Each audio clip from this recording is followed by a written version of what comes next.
बच्चों, जो ये वीडियो का टाइटल है, अगर ये आपका सवाल है तो आपको अगले 7-8 मिनट मुझे बहुत ध्यान से सुनना पड़ेगा। It is very important for you. Hello बच्चों, I hope all of you are in very good health. मैं जब अपने बच्चों को तैयारी कराता हूं तो मैं कहता हूं थियरी जो मैं बता रहा हूं ये तो ठीक है, बट सबसे इंपॉर्टेंट चीज जो आपको लर्न करने की है कि ईज ऑफ थिंकिंग, यानी कि आप आसानी से चीजों पे पहुंच पाए और आसानी से सोच पाए, तो थोड़ा कामनेस जरूरी होती है।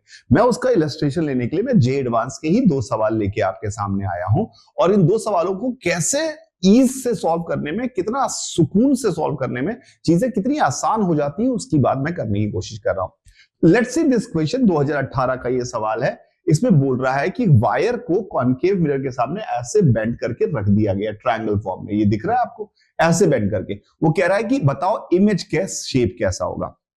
तो मैंने कहा कि अगर इस पॉइंट का नाम ए रख दूं, इसका नाम बी रख दूं, इसका नाम सी रख दूं, तो बीसी ऑब्जेक्ट आपके पास ऐसे दिया हुआ है। तो बी से सी, यहां पे बहुत सारे पॉइंट्स होंगे, इन सबकी इमेज बन रही होगी। इन सबकी इमेज अगर आप देखें तो ये लाइट रे इन सबसे निकल के जा रही होगी, सारे ऑब से।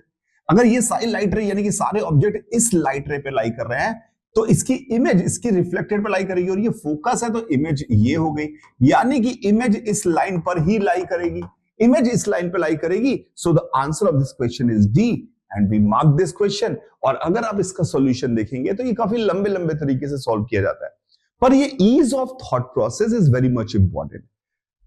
ईज बहुत जरूरी है। कई बार एकदम आसान हो जाता है, मुंह जवानी आपने कर लिया, और कई बार क्या होता है कि आपको थोड़ा सा मेहनत करनी पड़ती है, पर मेहनत बाकी जनता से कम करनी पड़ेगी अगर आप ठंडे दिमाग से सवाल सॉल्व करेंगे। यही मैं सिर्फ सिखाना चाहता हूं अपने पढ़ाए हुए बच्चों को। कॉन्सेप्ट तो मैं कुछ अलग बता नहीं सकता, कॉन्सेप्ट जो बताऊंगा वो है, पर सोचने का तरीका ही सबसे इंपॉर्टेंट होता है। That is why I emphasise on ease of thinking. मैं इस चीज को बहुत एम्फेसाइज करता हूं। चलिए एक और सवाल देखते हैं। जे एडवांस का ये 2015 का सवाल है। ऐसा नहीं कि सॉल्व नहीं हो जाएगा, सॉल्व हो जाता है, पर मैंने जैसा कहा कि मैं हमेशा इस चीज पे एम्फेसाइज करता हूं कि सॉल्यूशन से ज्यादा ease of thinking is very much important. आप बहुत काम होकर बहुत आसान तरीके से चीजों को देखें तो चीजें काफी आसानी से सॉल्व हो जाती हैं। उसका सिर्फ मैं आपको दिखा रहा हूं, क्योंकि इस पे सॉल्यूशंस तो इसके बहुत सारे होंगे यूट्यूब पर the simplest possible way of writing solution सिखाना चाहता हूं, तो वो देखने की कोशिश करिएगा।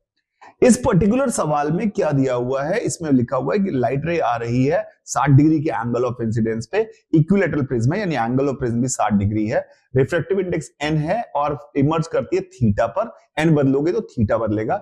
n बराबर √3 पे थीटा की वैल्यू 60 डिग्री है, तो n बराबर √3 पे थीटा की वैल्यू 60 डिग्री है, तो n बराबर √3 डालते ही r1 बराबर r2 बराबर 30 आ गया, और n की वैल्यू √3 पर। इसी समय हमें d theta by d n की वैल्यू निकालनी है। ये सवाल है सवाल d theta by d n है, तो ऑब्वियसली हमें डिफरेंशिएट करना पड़ेगा, ये बात तो क्लियर है।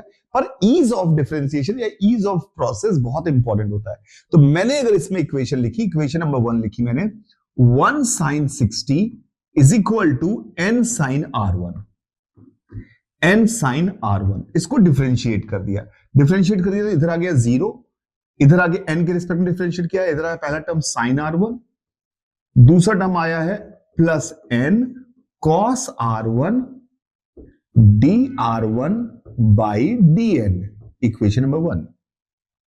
दूसरी इक्वेशन हमारे पास है 1 sin theta is equal to n sin r2। इसको डिफरेंशिएट किया तो हमारे पास आया cos theta d theta by dn is equal to sin r2 plus n cos r2 dr2 by dn। ये इक्वेशन आई। अब इन दोनों इक्वेशन को मैंने जोड़ दिया, और हमें ये काम करना है r1 equal to r2 equal to √3 पर, और cos थीटा 60 है, तो हमारे पास सीधे सीधे आया half d theta by dn। Sine r1 भी 30 है, r2 भी 30 है, तो ये इन दोनों को जोड़ा तो ये आया 1। इधर cos r1 cos r2 बराबर हैं, तो ये आया 1 प्लस n cos 30 ब्रैकेट में dr1 by n dn plus dr2 by dn। जैसे ही ये इक्वेशन आई, मैंने कहा R1 प्लस R2 हमेशा 60 डिग्री होते हैं, तो ये नंबर dr1/n प्लस, यानी R1 प्लस R2 कांस्टेंट है, तो R1 प्लस R2 अगर कांस्टेंट है तो इसका डेरिवेटिव का भी जीरो होगा, ये टर्म जीरो हो गया, सीधे हमारे पास आ गया d theta by dn is equal to 2। So this is the answer of this question. मैं सिर्फ ये चाहता हूं कि जो बच्चे पढ़ रहे हो थ्योरी बता देना या फिर इक्वेशंस लिखना, खचर मचर बहुत सारी कॉम्प्लिकेटेड, अगर आप इसके सॉल्यूशंस देखेंगे तो आपको बहुत लंबे लंबे से फिर डिफरेंशिएट करने पड़ेंगे और फिर आंसर आएगा। पर ये जो तरीका मैंने बताया, ये जो ईज है, ये ईज सिर्फ और सिर्फ कंसंट्रेशन और कामनेस से आती है, यही मैं सिर्फ इंपार्ट करने की कोशिश करता रहता हूं। देखिए, इसमें मैंने आपको कहा कि 3 चीजें बहुत इंपॉर्टेंट है। एक है क्लैरिटी ऑफ थॉट। तो जब आप कहते हैं कि आपको थ्योरी अच्छे से समझ में आ जाती है, तो वो आपकी बात में कोई गलती नहीं है, पर आपकी थ्योरी आपको सिर्फ और सिर्फ शायद शब्द समझ में आए होते हैं कि मोमेंटम कंजर्व तब कराएंगे जब नेट फोर्स 0 होगा। आपको क्या करना है कि आपने कहा कि अच्छा, जब भी मुझे इस तरह की चीजें देखनी है कि कहां पर कितनी स्पीड है, तो मैं देखूंगा, मैं हर सवाल में एक आदत होनी चाहिए आपकी कि जब आप प्रैक्टिस कर रहे हो कि क्या किसको मैं सिस्टम मान लूं कि नेट फोर्स 0 हो जाए, चाहे उसमें जरूरत हो या ना हो। आपके दिमाग में एक आदत होनी चाहिए कि इसमें इसको अगर सिस्टम मान लूं तो नेट फोर्स 0 है और इस केस में मोमेंटम कंजर्व करा सकता हूं। भले वो उस सवाल में जरूरत नहीं है, पर जब ये लर्निंग के दौरान आपके दिमाग में ये नोट्स बन जाएंगे तो यू वोंट बिलीव कि जब आपके सवाल में सच में जरूरत पड़ रही होगी मोमेंटम कंजर्वेशन की, तो it will pop up by itself, ये अपने आप उठ के आएगा कि इसको सिस्टम मान ले, इस पे नेट फोर्स 0 है और इस केस में मोमेंटम कंजर्व करा सकते हैं। तो दिस इज अ इंपॉर्टेंट, यहां ये है clarity of thought. Clarity of thought से वर्ड्स को पढ़ना नहीं है, वर्ड्स को जीना है। इन वर्ड्स को, जो आपने लैंग्वेज पढ़ी है, जो स्टेटमेंट्स पढ़े हैं, उन स्टेटमेंट्स को जीना आपके लिए क्लैरिटी ऑफ थॉट है। और अगर आपने ये कर दिया तो आप वैसे ही 50% ऊपर पहुंच गए, जो आपकी स्टेट है आज की डेट में। तो आप बार बार सोचिए कि इसको सिस्टम मान लूं, तो ये एक एग्जाम्पल है।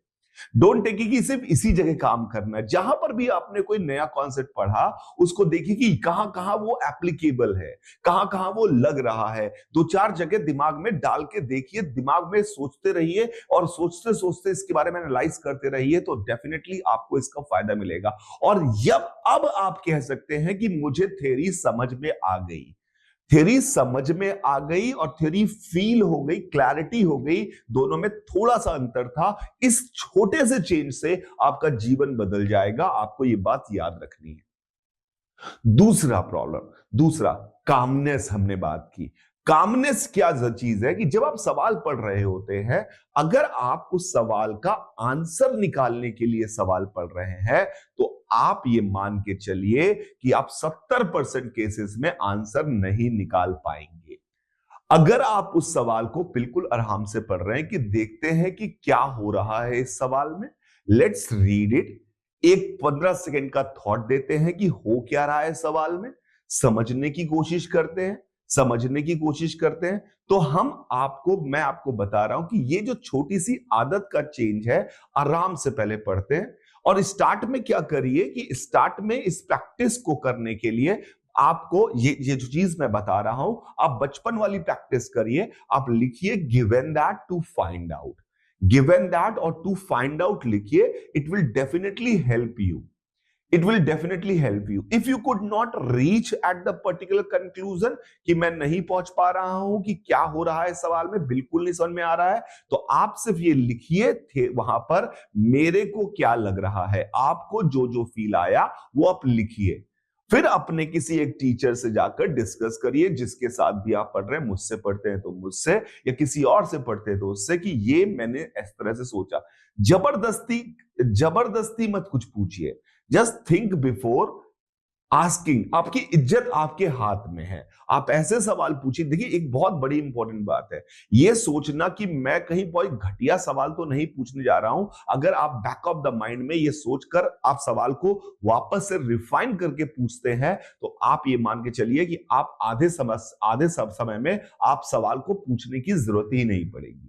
तो ये कामनेस बहुत जरूरी है, और वो तभी होगा जब आप किसी तरह के उठापटक से ऊपर हैं। मेरा साड़ी तेरे साड़ी से सफेद कैसे, तेरी साड़ी मेरे साड़ी से सफेद कैसी, इन सब चक्करों से ऊपर हैं, तब आप काम हो सकते हैं। अगर आप काम है, ना किसी से बैर है ना किसी से प्यार, चाहे कोई आपको गाली दे रहा हो, चाहे कोई आपको बहुत प्यार कर रहा हो, आप मोमेंटो मोरी करके चलिए। मतलब ये सब गुजर जाएगा। जीवन में सबसे इंपॉर्टेंट चीज है अभी जो मैं कह रहा हूं वो काम करना।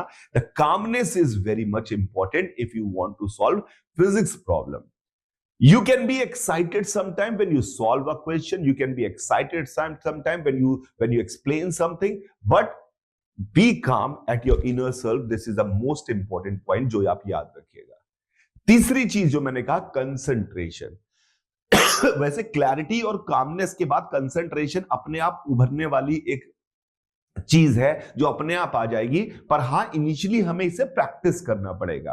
कंसंट्रेशन को प्रैक्टिस करना पड़ेगा। आपको सवाल करते समय कुछ भी दिखाई नहीं देना चाहिए। जो कहा जाता था कि अर्जुन को सिर्फ और सिर्फ आंख दिख रही थी चिड़िया की, वैसी वाली सोच आपके होनी चाहिए। जो किंवदंतियां कहानियां जो हमारे मैथोलॉजिकली बनाई जाती हैं, वो सिर्फ ये कहना चाहती है कि कितना फोकस की रिक्वायरमेंट है, कंसंट्रेशन कितना लेवल हाई है आपका, सवाल पे पूरा ध्यान है। बगल में चाय गिर गई है, आपका ध्यान नहीं जा रहा है।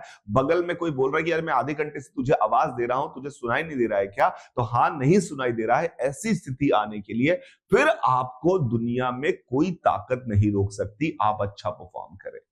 बट हां, अगर आप यहां कहीं बीच में फंसते हैं तो एक आपको मेंटर की जरूरत पड़ेगी। अगर आप जिस भी टीचर को मानते हैं, आप मुझसे पढ़ते हैं या मेरे साथ हैं, मेरे कोर्स में रजिस्टर हैं, तो मुझसे या किसी और टीचर से आप डेफिनेटली बात कर लीजिए। मैं अपने बच्चों से लगातार बात करता रहता हूं, इवन वो ऑनलाइन पढ़ते हैं तो भी। ऑनलाइन पढ़ते हैं तो भी जब भी वो 3-4 बार एक ही जैसा सवाल देता है, आई जस्ट कॉल हिम। मैं उसको कॉल करके कहता हूं कि तुझे लिखकर समझ में नहीं आएगा, मुझे तेरे से बात करनी पड़ेगी। तो I myself call him, you can ask my students also. So this flexibility is there. तो आप जहां भी जिसको मेंटर मानते हैं उसके साथ करिए, पर ये 3 चीजों पे वर्कआउट करिए। You are going to rock. Thank you very much. Bye रहेगा सभी को। Enjoy your life, you find it enjoyable.